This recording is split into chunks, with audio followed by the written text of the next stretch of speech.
You know what they say about the best laid plans? They're usually made by people who've never been married to a woman who thinks till old age means until I find someone with a better credit score. My name's Jack Morrison, and I'm a plumber. Not the romantic hero type, I know. No chiseled jaw or mysterious past, just a guy who knows his way around a wrench and has seen enough of people's dirty secrets flowing through their pipes to write a book. But this isn't about what I've seen in other people's houses. This is about what I discovered in my own. It started 3 weeks ago when I decided to surprise my wife, Emily, with a romantic getaway to the mountains.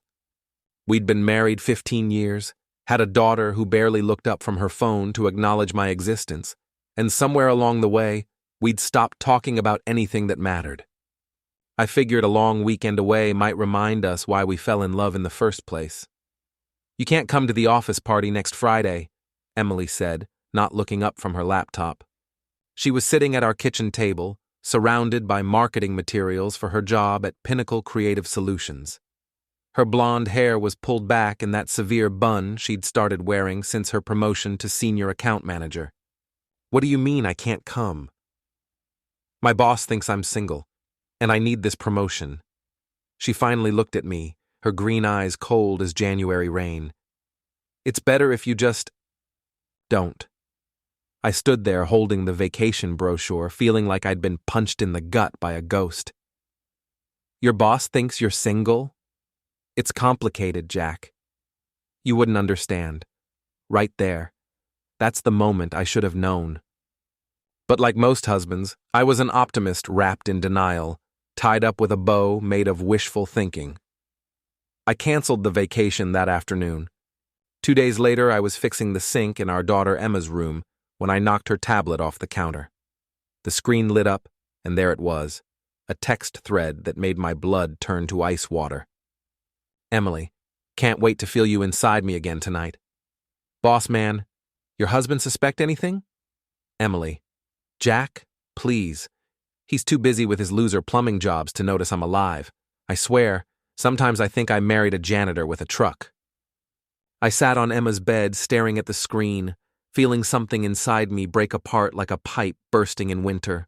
There were photos, videos, hotel receipts dating back 8 months. And worse, so much worse, were the messages where Emily detailed exactly what she thought of our marriage, our life, and me. "Emily, he actually suggested a romantic getaway yesterday. I almost laughed in his face. Boss man. Poor bastard has no idea his wife is getting the best intimacy of her life from a real man." Emily, "God, David, when you touch me, I remember what it feels like to be wanted by someone who matters." David. Her boss was David Peterson. Slick-haired, expensive-suited, drives a BMW and talks about his wine collection, David Peterson. I'd met him at exactly one company function, where he'd looked at me like I was something stuck to his shoe. I scrolled through months of messages, each one a knife twist. Emily complaining about my embarrassing job. Emily laughing about how I still tried to hold her hand during movies. Emily describing in graphic detail what she and David did in hotel rooms while I was home helping Emma with homework. The final message was from yesterday. "Boss man, my wife's going out of town next weekend. Come to the office party as my date. It's time we stopped hiding." I closed the tablet and walked downstairs. Emily was in the living room, watching some reality show about rich housewives destroying each other's lives. "Hey," I said, settling onto the couch beside her. "About that office party. I've been thinking maybe I should come after all. Support your career and all that." She didn't even look at me. "I told you, Jack. It's better if you don't." "Right, because your boss thinks you're single." "Exactly." I nodded, watching her watch the television, and felt something cold and sharp settle in my chest. "You know what? You're absolutely right. I'll stay home." But I didn't stay home. Friday night, I put on my best shirt, the one Emily bought me 3 Christmases ago and I'd worn maybe twice, and drove downtown to the Riverside Art Museum, where Pinnacle Creative was hosting their quarterly celebration. I'd looked it up online. An evening of networking, cocktails, and recognizing our team's outstanding achievements. The museum was all glass and steel, the kind of place that made my work boots feel like they were tracking mud even when they were clean. I walked through the main entrance like I belonged there, past abstract sculptures that looked like expensive accidents and paintings that could have been created by a toddler with a trust fund. I found the party in the main gallery, about 50 people in suits and cocktail dresses, holding wine glasses and having the kind of conversations that sound important but mean nothing. Emily was across the room, wearing a red dress I'd never seen before, laughing at something David Peterson was whispering in her ear. His hand was on the small of her back, exactly where mine used to rest when we were happy. I walked to the bar and ordered a whiskey. The bartender, a kid who looked like he was still in college, poured it neat. "Excuse me," I said to the woman next to me, Emily's friend and co-worker Jennifer Walsh. "Could you do me a favor?" "Jack?"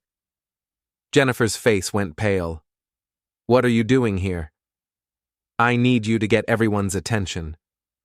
I want to make a toast." "I don't think that's a good idea." "Jennifer." I smiled at her, the kind of smile that probably looked friendly but felt like broken glass in my mouth. "Get everyone's attention. Please." She hesitated, then tapped her wine glass with a spoon. The conversations gradually died down, and 50 faces turned toward me. Emily's expression went from confusion to horror in about 2 seconds. "Ladies and gentlemen," I said, raising my whiskey, "I'd like to make a toast." "Jack, don't—" Emily started across the room toward me, but David caught her arm. "To all the married men in the room," I continued, my voice carrying clearly in the sudden silence. "To the guys who work hard, love their wives, and trust that the women they married meant it when they said, 'for better or worse.'" I could see Emily's panic now, could see David's confusion turning to alarm. "And especially," I said, looking directly at David, "to the men whose wives are faithful enough not to sleep with their bosses in cheap hotel rooms while their husbands are home helping with homework." The silence that followed was so complete, I could hear the air conditioning humming. David stepped forward. "Sir, I think you need to leave." "Oh, I'm leaving," I said. Then I threw my whiskey in his face. The liquid hit him square in the eyes, and he stumbled backward, expensive suit dripping, while the room erupted in shocked murmurs. Emily was crying now, mascara running down her cheeks like black rain. "Security!" David shouted, wiping whiskey from his face. "Don't worry," I said, setting my empty glass on the bar.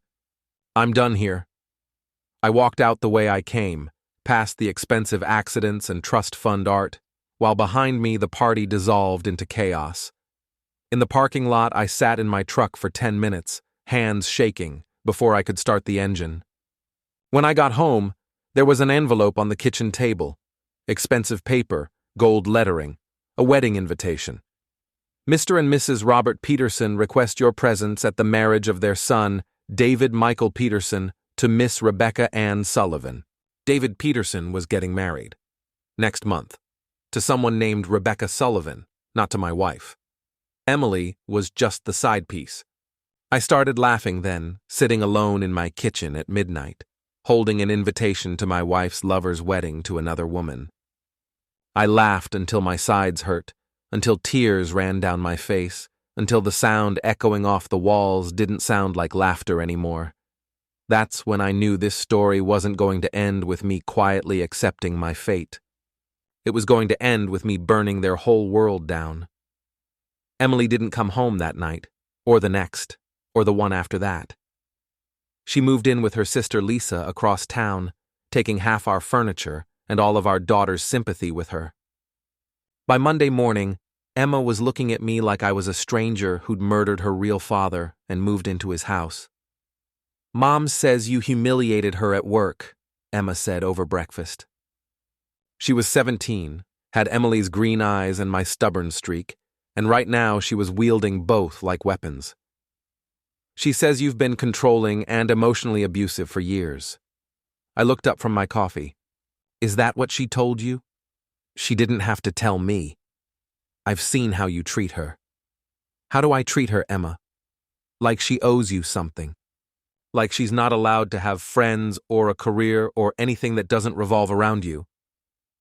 I wanted to show her the text messages, wanted to explain that her mother had been cheating for 8 months, that she'd called me a loser and our marriage a joke, that she was sleeping with a man who was engaged to marry someone else. But Emma was 17, and some truths are too heavy for 17-year-old shoulders. Your mom and I are having problems, I said instead, but that doesn't mean I don't love both of you.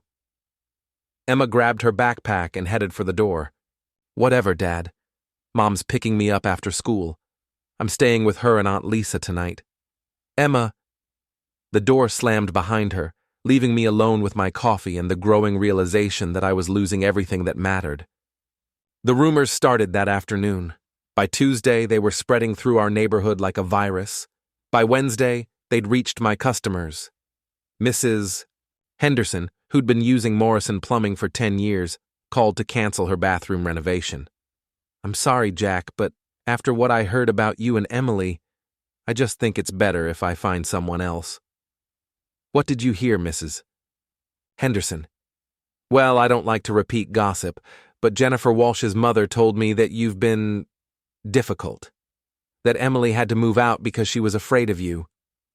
I sat in my truck outside Mrs. Henderson's house, staring at the phone, understanding for the first time how quickly a reputation could be destroyed. Emily worked in marketing. She understood the power of narrative, of controlling the story, and the story she was telling made me the villain. By Thursday, I'd lost 3 more jobs. By Friday, someone had posted a review on Google claiming I'd been inappropriate and threatening during a service call. The review was anonymous, but I recognized the writing style. Jennifer Walsh, Emily's loyal friend and co-conspirator, was helping to destroy my business one lie at a time. That weekend, Emma came home long enough to pack more clothes. How long are you planning to stay at your aunt's? I asked. However long it takes for you to get help, she said without looking at me. Help for what? Your anger issues, your control issues. Mom says there are programs. Emma, stop! I sat down on her bed, surrounded by the remnants of her childhood, stuffed animals she was too old for but couldn't throw away, photos of friends, a bulletin board covered with concert tickets and movie. Stubbs, what if I told you that your mother has been lying to you? About what? About why we're having problems. About what really happened at her office party. Emma finally looked at me, and for a moment I saw uncertainty flicker across her face.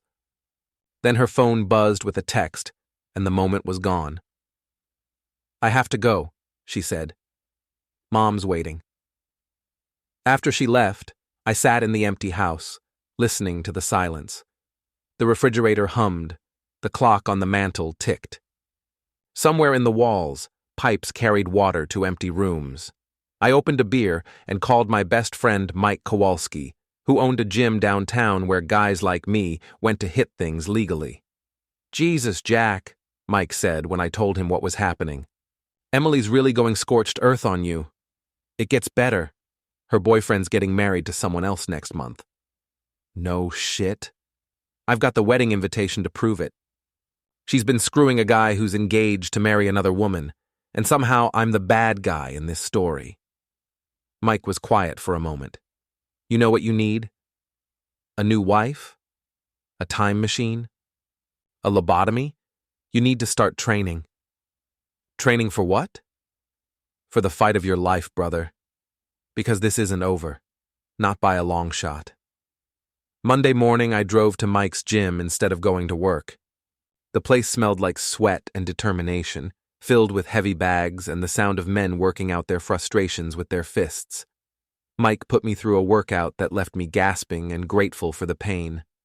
Physical pain I could handle.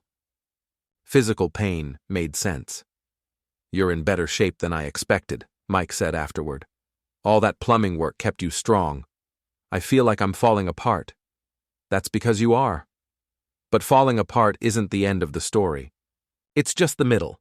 The question is, what are you going to do with the pieces? I thought about that driving home. What was I going to do with the pieces? That evening, Emma posted something on Instagram that made my phone blow up with notifications. A photo of her and Emily at some restaurant downtown, both of them smiling, with the caption, "Dinner with my brave mom who finally found the courage to leave a toxic situation." Sometimes the people who are supposed to love us the most are the ones who hurt us the worst. Stronger, together. New beginnings. The comments were brutal. Friends of Emma's calling me names I won't repeat. Neighbors expressing their support for Emily's difficult decision.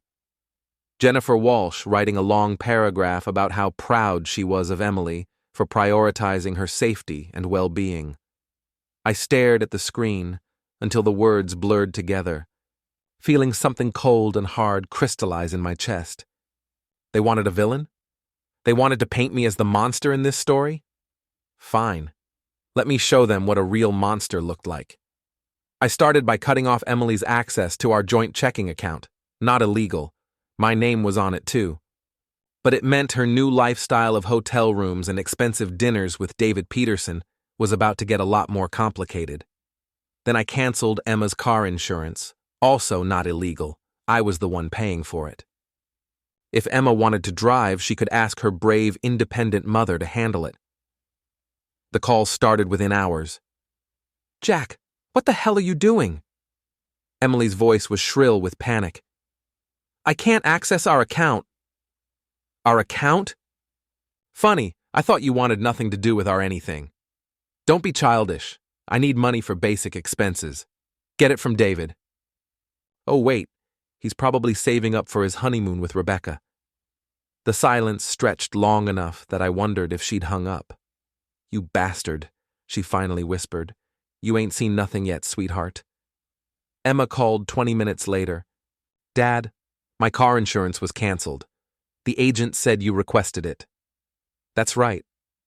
I need my car for school, for work." "Then ask your mother to handle it. She's the one who moved out, remember? She's the one who's so independent and strong." "This is ridiculous."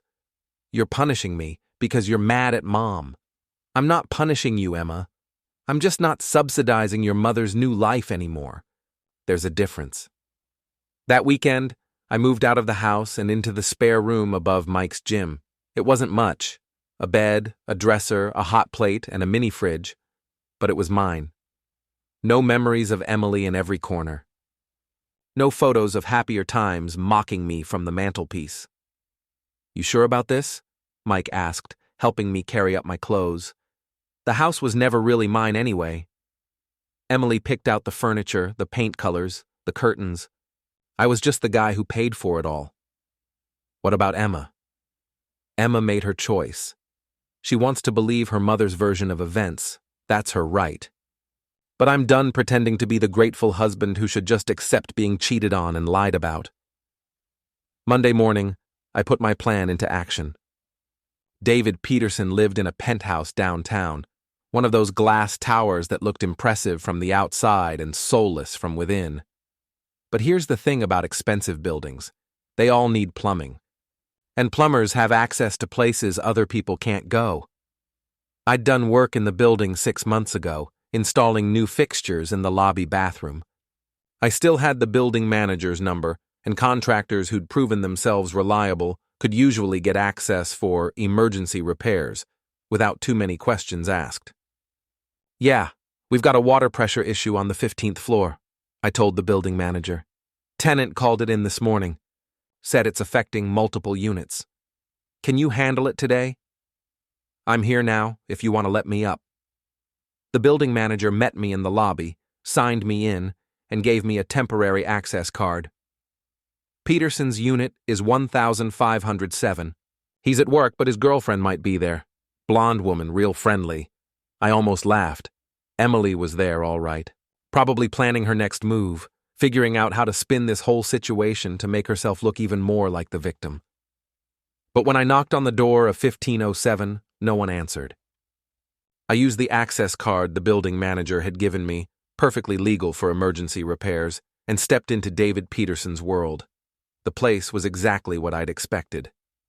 Expensive furniture that looked uncomfortable, abstract art that probably cost more than my truck, and a kitchen that was clearly designed by someone who'd never actually cooked a meal.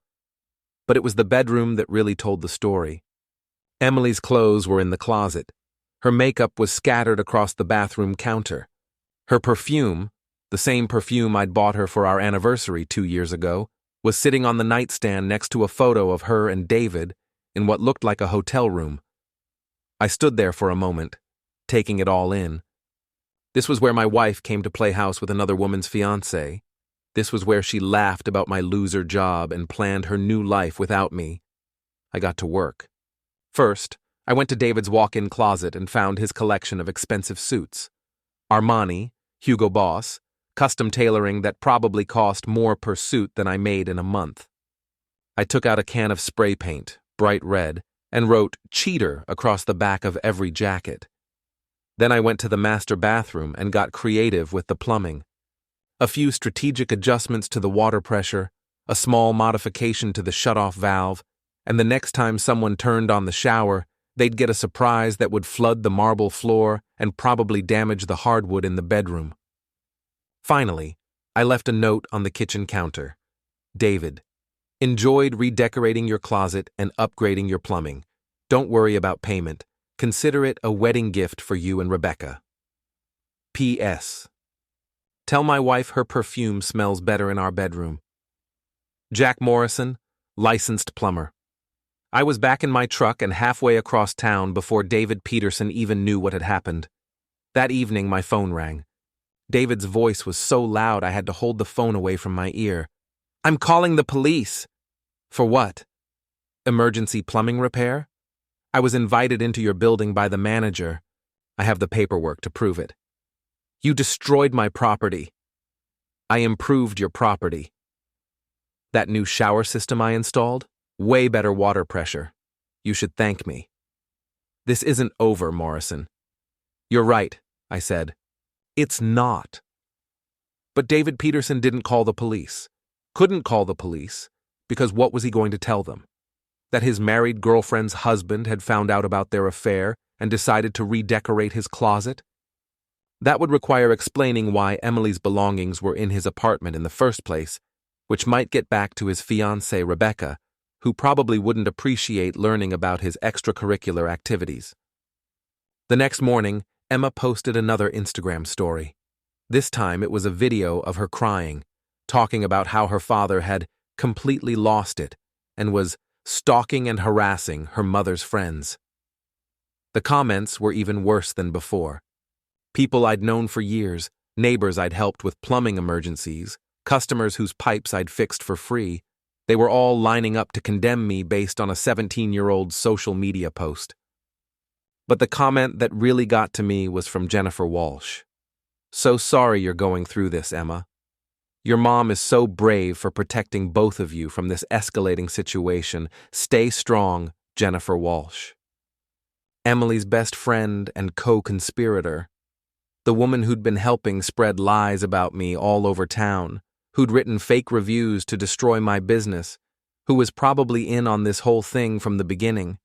I sat in my room above the gym, staring at that comment, and felt something shift inside me. Something cold and calculating and completely without mercy. They wanted to see escalation? I'd show them escalation.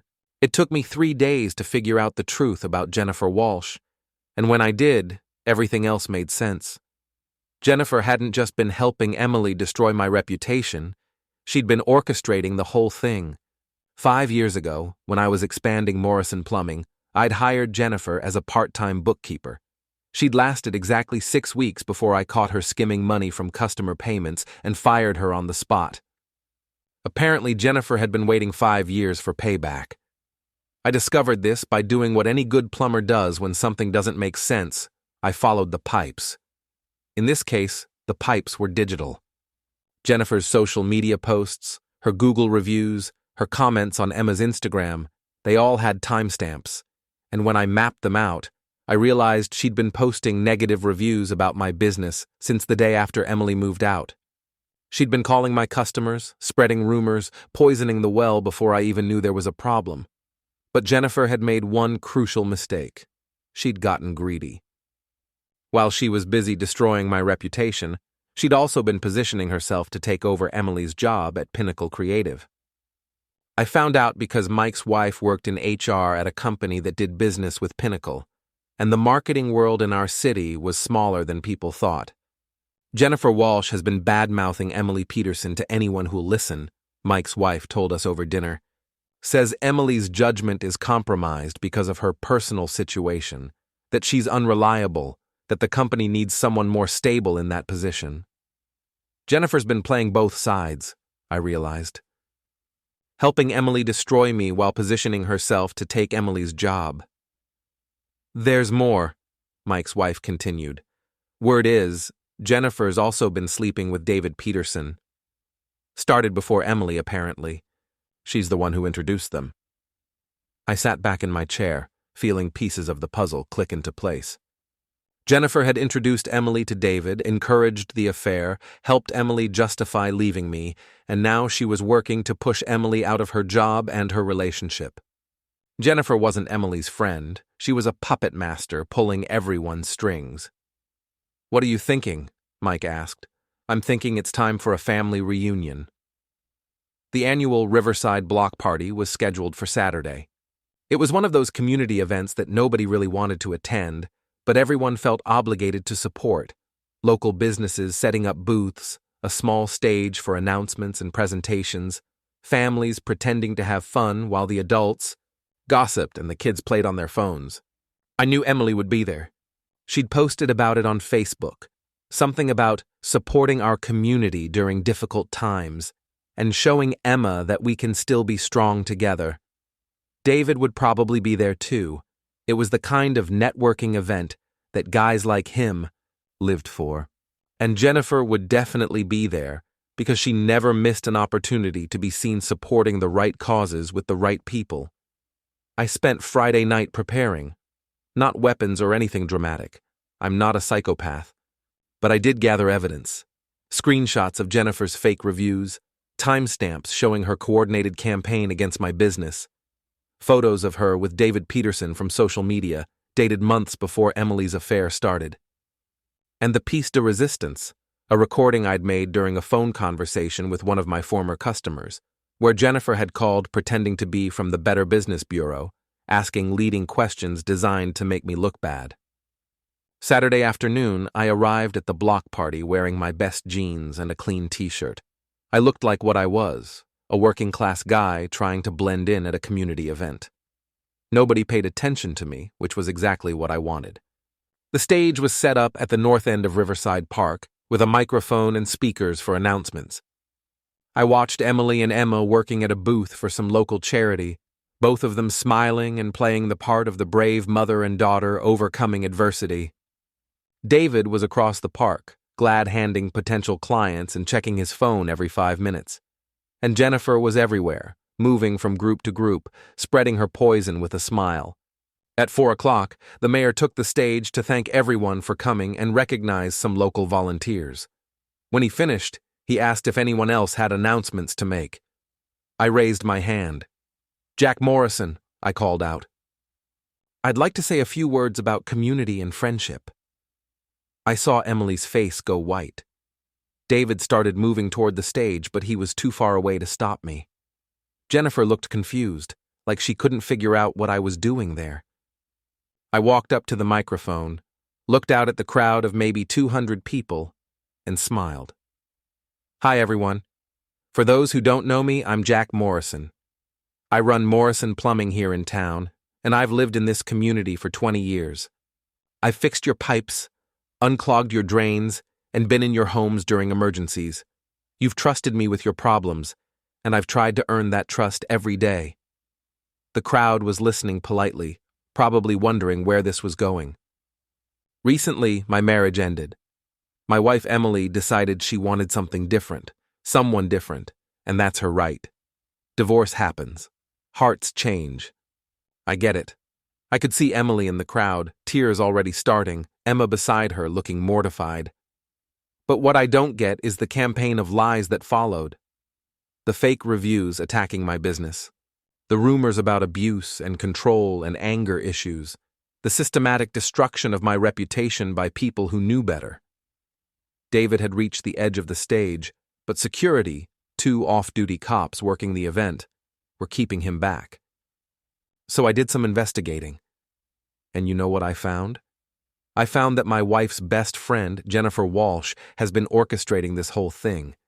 Jennifer, who I fired 5 years ago for stealing from my customers. Jennifer, who's been sleeping with my wife's boyfriend since before their affair even started. Jennifer, who's been playing puppet master while everyone else danced to her tune. I pulled out my phone and held it up. I've got screenshots, timestamps, recorded phone calls. I've got proof that Jennifer Walsh has been systematically destroying my business while positioning herself to take over my wife's job and her boyfriend. The crowd was dead silent now. Jennifer was pushing through people, trying to get to the stage, her face red with rage and panic. But here's the really beautiful part, I continued. David Peterson, my wife's boyfriend, he's getting married next month to a woman named Rebecca Sullivan. Emily isn't the love of his life. She's just the side piece. And Jennifer isn't Emily's loyal friend. She's the woman who's been manipulating everyone to get what she wants. Jennifer reached the stage and grabbed for the microphone. He's lying. He's having a breakdown. Don't listen to him. I stepped back, letting her have the microphone, and started playing the recording on my phone at full volume. Jennifer's voice, clear as day, pretending to be from the Better Business Bureau while trying to gather dirt on my business. The speakers carried every word to the crowd. Jennifer went silent, staring at the phone, then at the crowd, then back at me. "You bastard," she whispered. "No," I said, taking the microphone back. "I'm just a plumber who got tired of being everyone's villain." I looked out at the crowd, found Emily's face, saw the devastation there as she realized how completely she'd been played. The truth is, I loved my wife. I would have done anything to save our marriage. But you can't save something when you don't know it's broken, and you can't fight an enemy when you don't know they exist. I set the microphone back on its stand and walked off the stage, leaving behind a crowd buzzing with shock and Jennifer Walsh, standing alone, exposed, with nowhere to hide. David Peterson was waiting for me at the bottom of the steps.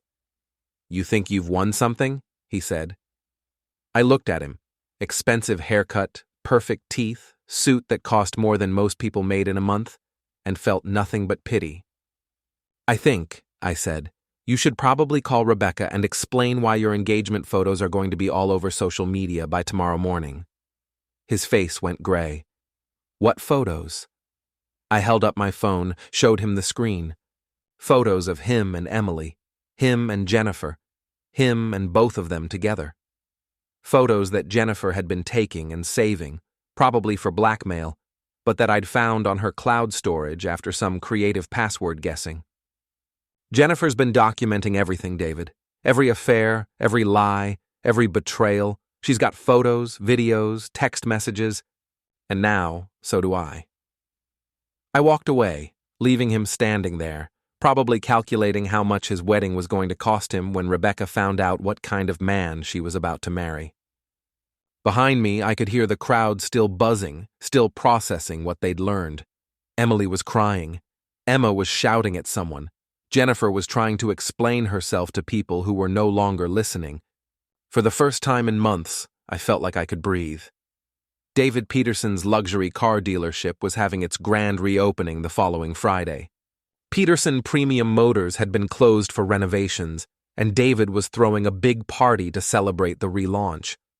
Local politicians, business leaders, potential customers, everyone who mattered in our little city would be there. I knew this because it had been advertised everywhere for weeks. Radio spots, newspaper ads, social media campaigns. David was pulling out all the stops to make this the social event of the month. What David didn't know was that I'd been planning my own celebration. The week after the block party had been interesting, to say the least. Jennifer Walsh had disappeared, quit her job, moved out of her apartment, left town without telling anyone where she was going. Emily had been fired from Pinnacle Creative, apparently for conduct unbecoming, and creating a hostile work environment. And David Peterson had been notably absent from social media, which suggested that his conversation with Rebecca hadn't gone well. But David was resilient. I had to give him that. He was still planning his grand reopening, still trying to salvage his reputation and his business, still thinking he could charm his way out of the mess he'd made. He was wrong. I spent Monday through Thursday preparing. I called in favors from other contractors, guys I'd worked with over the years who owed me for emergency repairs and late-night service calls. I rented equipment, I made arrangements, and I waited.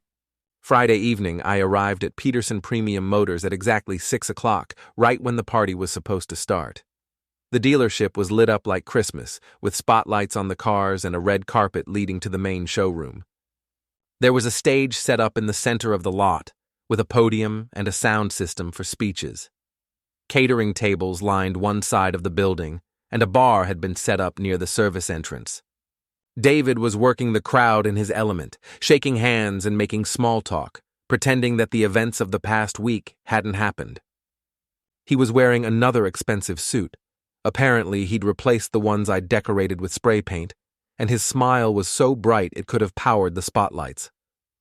Emily was there too, standing near the catering table with Emma, both of them looking uncomfortable, but trying to put on a good show. Emily had lost weight since I'd seen her last, and there were dark circles under her eyes that makeup couldn't quite hide. Emma was on her phone, probably live streaming the whole thing to her Instagram followers. I waited until David took the stage to make his opening remarks. "Ladies and gentlemen," David said into the microphone, his voice carrying across the lot, "welcome to the grand reopening of Peterson Premium Motors." The crowd applauded politely. David launched into a speech about excellence and customer service and community values, all the buzzwords that people like him used when they wanted to sound important. That's when I activated the first part of my plan. The sound system crackled, and David's voice was replaced by a different sound. A recording of Emily and David in one of their hotel rooms, talking about their affair, laughing about me, planning their future together. The audio was crystal clear, amplified by the same speakers that had been carrying David's speech to the entire crowd.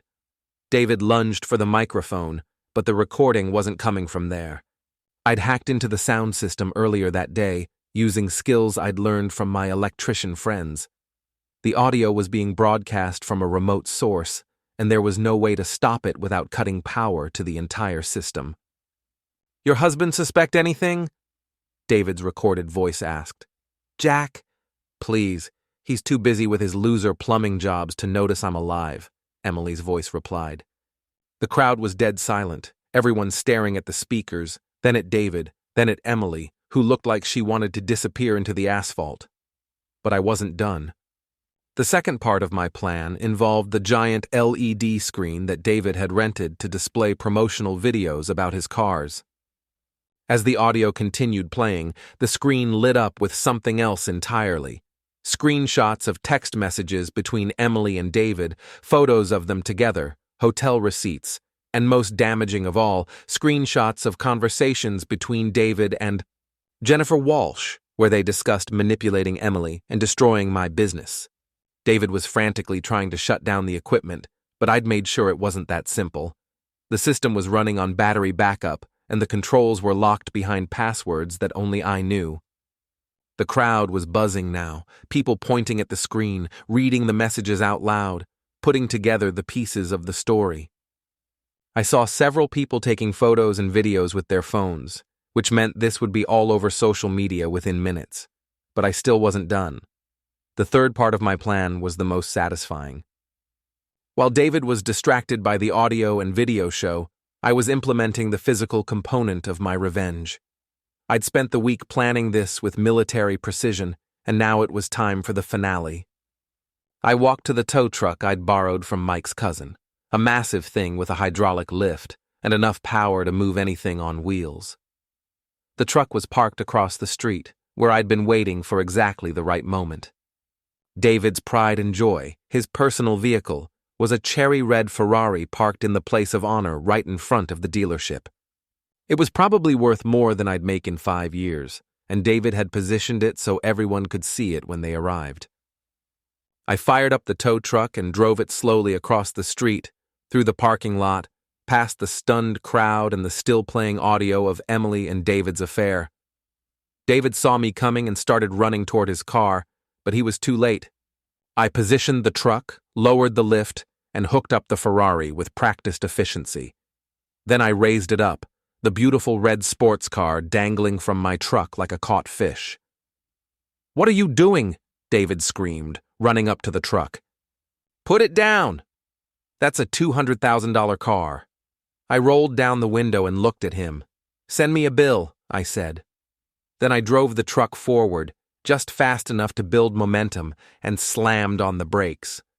The Ferrari, still attached to the lift, swung forward like a pendulum and crashed into the side of a concrete light pole with a sound like thunder.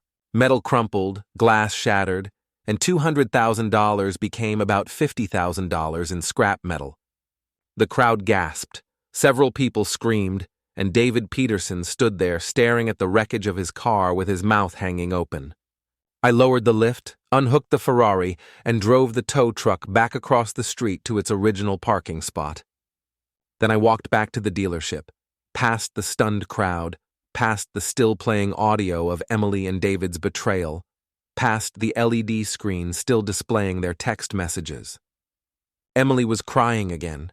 Emma was staring at me like she'd never seen me before, and David was on his knees next to his destroyed Ferrari, looking like a man who'd just watched his entire world collapse.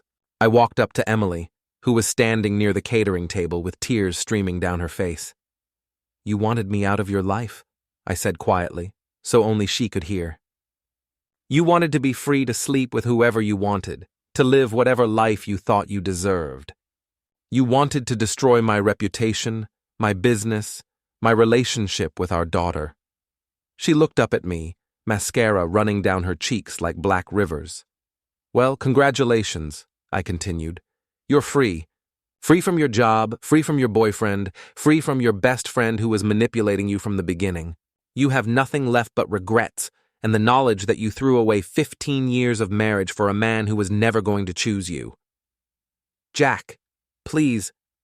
"I'm done, Emily. I'm done being the villain in your story, done being the obstacle to your happiness, done pretending that what you did to me was somehow my fault." I looked around at the crowd, at the chaos I'd created, at the wreckage of David Peterson's grand reopening. "In this town," I said loudly enough for everyone to hear, "if you're going to be the villain, you'd better burn brighter than the heroes ever dared." Then I walked away, past the destroyed Ferrari, past the shocked faces, past the life I'd spent, 20 years building and the people who'd spent the last few months tearing it down. Behind me, the audio system was still playing recordings of Emily and David's affair, and the LED screen was still displaying their text messages for everyone to see. David Peterson was still on his knees next to his ruined car, and Emily was still crying next to the catering table. I got in my truck and drove back to Mike's gym, to the small room above the boxing ring where I'd been living since my world fell apart. I cracked open a beer, sat on my bed, and listened to the sirens in the distance. Police, probably, coming to investigate the destruction at Peterson Premium Motors. My phone was buzzing with calls and text messages, but I ignored them all. There would be consequences for what I'd done tonight. Legal consequences, financial consequences, social consequences. But for the first time in months, I didn't care. I'd spent my whole adult life trying to be the good guy, the reliable husband, the responsible father, the honest businessman. I'd played by the rules while other people cheated, told the truth while other people lied, worked hard while other people schemed. And where had it gotten me? Tonight, I'd finally stopped being the good guy. I'd embraced the role they'd all assigned me, the villain, the monster, the man with nothing left to lose. And you know what? It felt amazing.